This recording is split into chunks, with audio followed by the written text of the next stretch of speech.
ที่9ธันวาคม2025นี้อยู่ที่ห้องประชุมแผนกการเงินแขวงหัวพันไล่เปิดกองประชุมพึกอบรมเบียกงานประเมินผลและการจัดซื้อจัดจ้างรวยทุนของรัฐขึ้นโดยการเข้าร่วมเป็นประธานของฐานรุ่นทองเพชรไซสมพันธ์รองหัวหน้าแผนกการเงินแขวงหัวพันและฐานบิรพันธ์หลวงทองคำรองหัวหน้ากรมประเมินผลและจัดซื้อจัดจ้างมีบรรณาฐานวิทยากรจากกระทรวงการเงินและนักสัมมนากรจากแผนกการเงินแขวงและบรรดาแขนงการที่เฮ็ดเบียกงานการเงินออมข้างแขวงเข้าร่วมเบียกงานประเมินผลการลงทุนของรัฐและเบียกงานจัดซื้อจัดจ้างโดยทุนของรัฐเป็นเบียกงานที่ติดพันโดยกง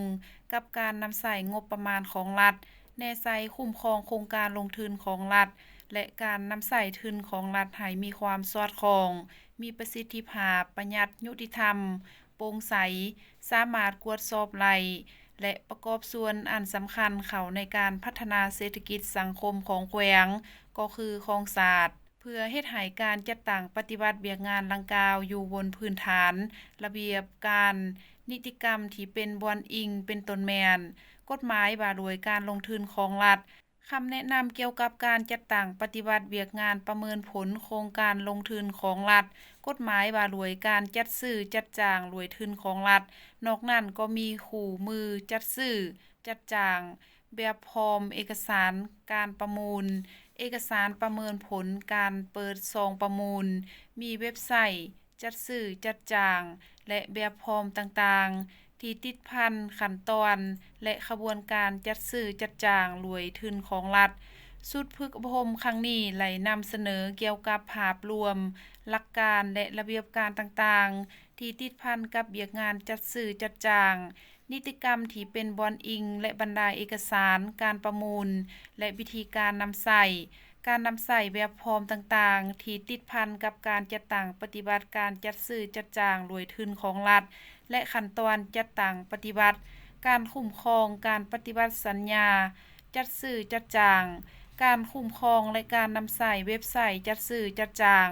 หลักการการเขียนโครงการลงทุนของรัฐและแบบพร้อมบทเสนอโครงการลงทุนของรัฐรวมทั้งแนะนำวิธีการเขียนบทเสนอโครงการกับแบบพร้อมตัวจริงโดยเฉพาะแม่นแบบพร้อมบทเสนอโครงการก่อสร้างซ่อมแปลงและโครงการสนองวัตถุอุปกรณ์มาตรฐานการประเมินผลโครงการลงทุนของรัฐโอกาสดังกล่าวประธานกองประชุมได้มีคำเห็นต่อกองประชุมพึกอบรมโดยยกให้เห็นในความหมายความสำคัญของเบียกงานประเมินผลและการจัดซื้อจัดจ้างรวยทุนของรัฐซึ่งจะเป็นพื้นฐานอันดีให้แก่ทุกภาคส่วนและนำไปพันขยายและจัดตั้งปฏิบัติเบียกงานดังกล่าวในคงเขตความรับผิดชอบของบรรดาแขนงการออมข้างแขวงพร้อมทั้งเน้นให้นักสัมมนากรเอาใจใส่รับเอาความรู้บทเรียนตั้งคำถามแลกเปลี่ยนและประกอบคำคิดคำเห็นด้วยความรับผิดชอบสูงเพื่อนำเอาความรู้และประสบการณ์จากผู้บรรยายและนำใส่เข้าในระเบียบตัวจริงให้มีประสิทธิผลและเห็นผลประโยชน์สูงสุดกองประชุมดังกล่าวแม้นจะไหลดำเนินไปเป็นเวลา3วันจึงสำเร็จเดี๋ยวนี้บ้านเฮามีอยู่มีกินยินดีปรีดาก็ย้อนมีภาพนำพาสลาดส่องใสไผคงจะหู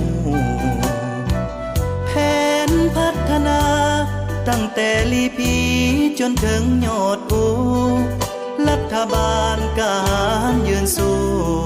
คนรุ่นปู่เห็นแล้ว